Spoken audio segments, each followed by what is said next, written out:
Este podcast se presenta por cortesía de Movistar Empresas, el aliado que está transformando negocios en Argentina, Chile, Colombia, Ecuador, Perú, Uruguay, México y Venezuela, brindando soluciones digitales que se ajustan a cada necesidad y potenciando sus operaciones con servicios en cloud, IoT, seguridad, conectividad, Big Data y advertising.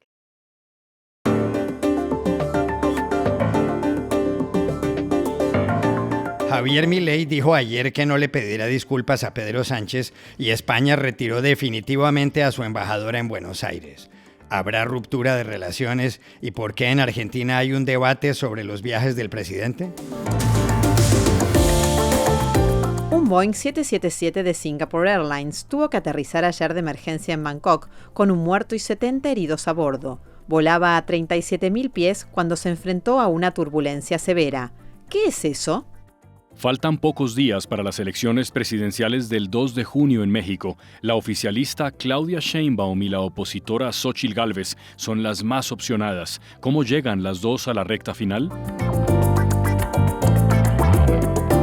Hola, bienvenidos a Y esto no es todo, el podcast del Georgetown Americas Institute de la Universidad de Georgetown en Washington, D.C. Soy Juan Carlos Iragorri, desde Madrid. Soy Paz Rodríguez Niel desde Buenos Aires. Soy Jorge Espinosa y estoy en Bogotá. Es miércoles 22 de mayo y esto es todo lo que usted debería saber hoy.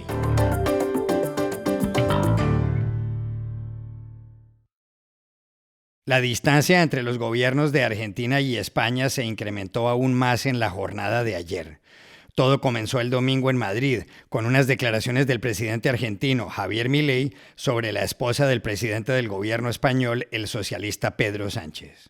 Fue en un acto organizado por el partido ultraderechista Vox de cara a las elecciones al Parlamento Europeo del 9 de junio.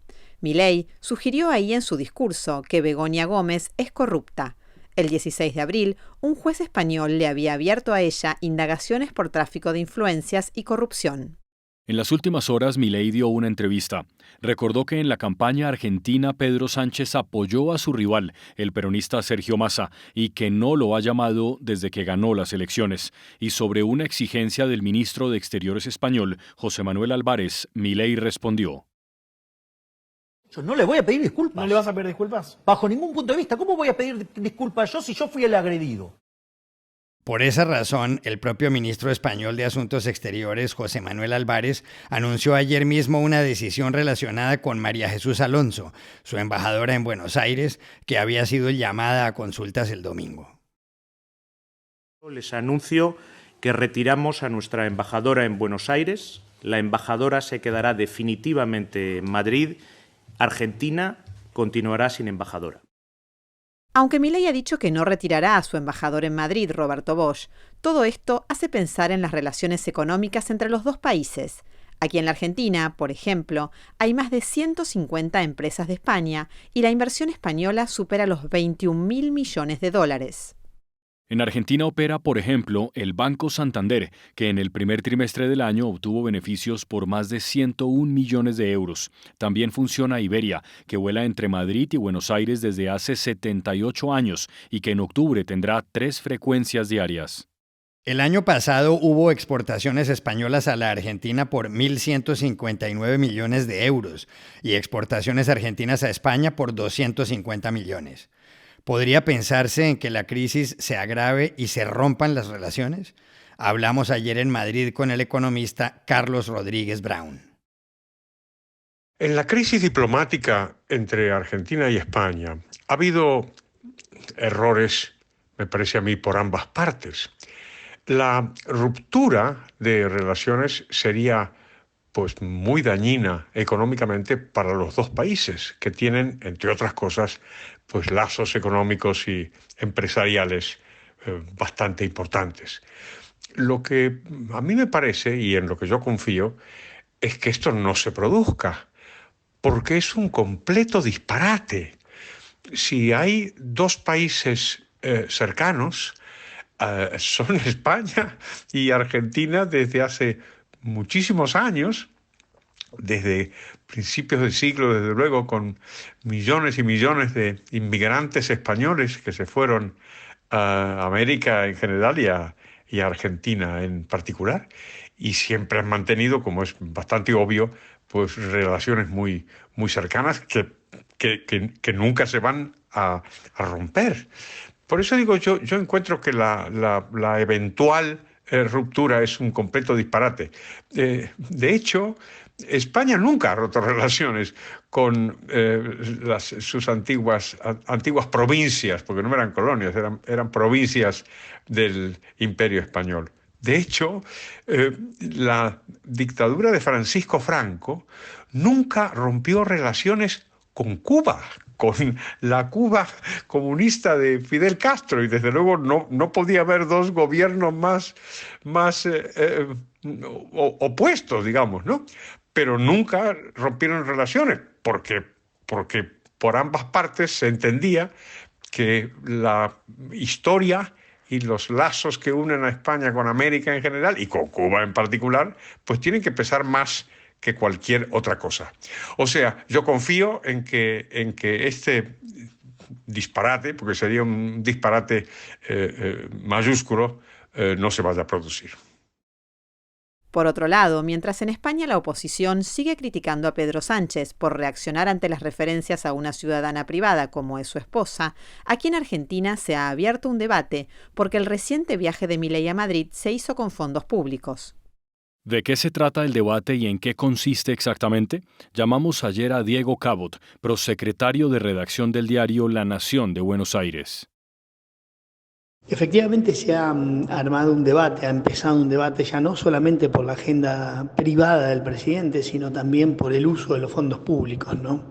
Claramente se trató de un acto partidario, de un viaje extraoficial del presidente, no fue un viaje oficial, de hecho no fue recibido por ninguna autoridad española, y te diría más bien que fue un viaje partidario y utilizó para el viaje fondos públicos, fue una comitiva en el avión presidencial, en un avión muy muy grande que compró la anterior administración de Alberto Fernández, con lo cual empezó ya un debate respecto del uso de los recursos. Más allá de eso, y quizás más importante que eso, ¿no?, por el tenor de lo que ha sucedido, es el debate sobre la agenda del presidente, ¿no? Si esa agenda que él tiene como un referente de la ultraderecha o de la derecha del mundo, es la agenda que le conviene a la Argentina o la agenda que debiera ser un presidente de Argentina. Yo me pregunto, por ejemplo, ¿no?, en las consecuencias.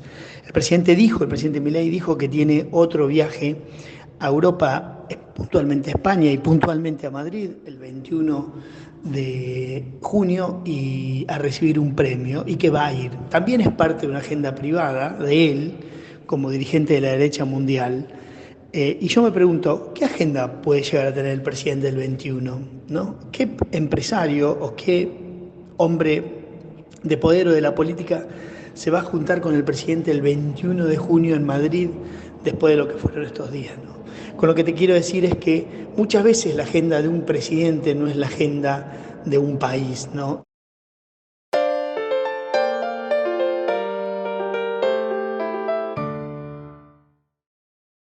La aviación comercial recibió ayer una mala noticia.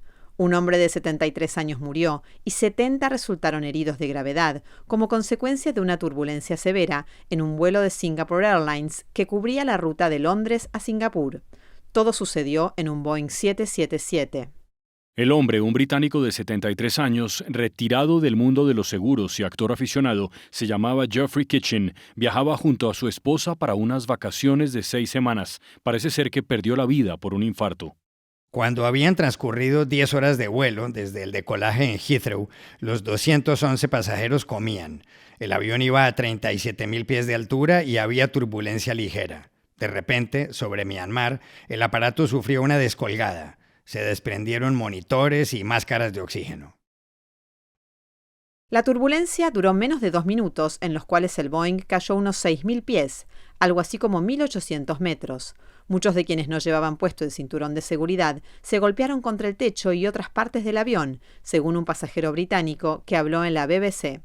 Para él ha sido el peor vuelo de su vida. Todo parecía normal. Había salido del baño y se sentó en medio de un movimiento suave y vino la descolgada sin previo aviso. Él y su esposa se golpearon la cabeza. Otros pasajeros parecían dar saltos mortales. Luego volvió la calma. Tough day. Definitely, yes. Worst of my life, actually. Things were going very smoothly at first. I'd just been to the loo, came back. Sat down, bit of turbulence, and suddenly the plane plunged. I don't know how far, but it was a long way and so sudden, there was no warning at all. And I ended up hitting my head on the ceiling, my wife did. Some poor people who were walking around ended up doing somersaults. It was absolutely terrible. And then suddenly it stopped and it was calm again. De inmediato, y consciente de lo que había pasado, el piloto se desvió y terminó aterrizando de emergencia en Bangkok, la capital de Tailandia, casi a las 4 de la tarde, hora local. La plataforma del terminal era un hospital improvisado. No es la primera vez que ocurre algo así en esa zona. La ventaja es que los aviones grandes resisten las turbulencias severas. Y ojo, porque un estudio de la Universidad de Reading dice que por el calentamiento global, las turbulencias en general se han incrementado un 55% desde 1979. A diario hay más de 97.000 vuelos en el mundo. Pero, ¿qué es una turbulencia severa? Llamamos a Bogotá a Ricardo Espinosa Esparza, capitán de Avianca, ex jefe de pilotos de la aerolínea e instructor de vuelo de los diferentes aviones de la compañía desde hace más de 40 años. Hay 4 tipos de turbulencia. En este caso, lo que se experimentó fue una turbulencia severa. Esta turbulencia tiene indicaciones y características bastante definidas, pues tiene grandes y abruptos cambios de altitud y velocidad de la aeronave. Seguramente la aeronave tuvo una pérdida de altura absolutamente brusca que pasa con estos tipos de turbulencias. Estas turbulencias extremas son generalmente o vienen acompañadas de aire claro, que en inglés su nombre es Clear Air Turbulence, CAT, son sus siglas en inglés, y es un tipo de turbulencia que no está asociada a formación de nubes tales como cumulonimbus o tormentas conocidas. Estas ocurren de 15.000 pies hasta 50.000 pies de altura y usualmente pasan en invierno y menos frecuente en verano. Están asociadas también a los jet streams, que son corrientes de chorro. Básicamente se encuentran corrientes de aire caliente y corrientes de aire frías, con unas velocidades superiores a los 100 nudos. Estamos hablando de más de 150 kilómetros por hora. Son una amenaza muy latente para los aviadores debido a que los radares no pueden determinar dónde hay ese tipo de turbulencias. El aire no se ve. La única manera de evitarlas es de acuerdo a los reportes de los pilotos y los mapas de predicciones del comportamiento de la atmósfera, donde se estiman las ubicaciones y que tienen caídas abruptas de más de 2.000, 3.000, 4.000 pies desde los 40.000 pies para abajo.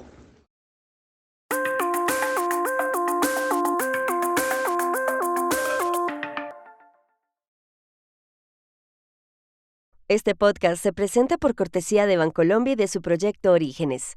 Esta iniciativa resalta la labor de hombres y mujeres que inspiran y que a través de la inclusión y la sostenibilidad han llevado bienestar y progreso a sus comunidades en el campo colombiano. En el banco hemos cumplido 148 años sincronizando nuestro latir con el corazón de un país que progresa de la mano de su gente, a la que acompañamos desde los orígenes. Bancolombia. Faltan 11 días para que México elija por primera vez a una mujer como presidenta. Lo dicen las encuestas, que ubican en la punta a la oficialista Claudia Sheinbaum, que fue jefa de gobierno de la Ciudad de México por el Movimiento de Regeneración Nacional, Morena. Más abajo figura la otra candidata con posibilidades. Se trata de Xóchitl Gálvez, que cuenta con el apoyo del Partido de Acción Nacional, el PAN, el Partido Revolucionario Institucional, el PRI, y el Partido de la Renovación Democrática, el PRD. Claudia Sheinbaum y Xóchitl Gálvez siguen haciendo campaña intensamente. La primera habló ayer en el programa Tercer Grado sobre asuntos fiscales. La segunda se pronunció al recibir el respaldo de 250 intelectuales. Estos son apartes de lo que dijeron. En principio no pienso en una reforma fiscal profunda. Creo que hay todavía muchas oportunidades de recaudación. Por ejemplo, la digitalización. Creo que si en algo fuimos exitosos en la Ciudad de México, en el gobierno, fue en la simplificación de trámites y en la digitalización. Y hoy tengo una enorme, inmensa responsabilidad. ¿Qué personajes como ustedes, con una trayectoria tan destacada y sobresaliente, estén aquí hoy expresándome su apoyo? Sé que además de mi persona, ustedes están apoyando el proyecto que garantiza que México siga siendo un país democrático. ¿Cómo llegan Claudia Sheinbaum y Xóchitl Gálvez a la recta final para suceder al presidente Andrés Manuel López Obrador? Hablamos ayer en Ciudad de México con el conocido columnista y analista político Carlos Bravo Regidor. Bueno, creo que llegan ya como con una inercia muy fuerte, muy clara, habiendo definido pues quiénes son, cuál es su visión, qué representan. Claudia como la candidata de la continuidad, la que escogió el propio presidente y la que arroparon sus adeptos. Xóchitl Gálvez como la candidata de una coalición muy difícil, de PRI, PAN y PRD, de partidos, de liderazgos, de electores que hasta hace muy poco se pensaban a sí mismos como rivales, ahora pues hombro con hombro. Yo creo que Claudia Sheinbaum llega con ventaja, no hay prácticamente encuestas que no le den un margen, digamos, significativo. Varían mucho los márgenes, pero prácticamente en todas las encuestas, salvo una o dos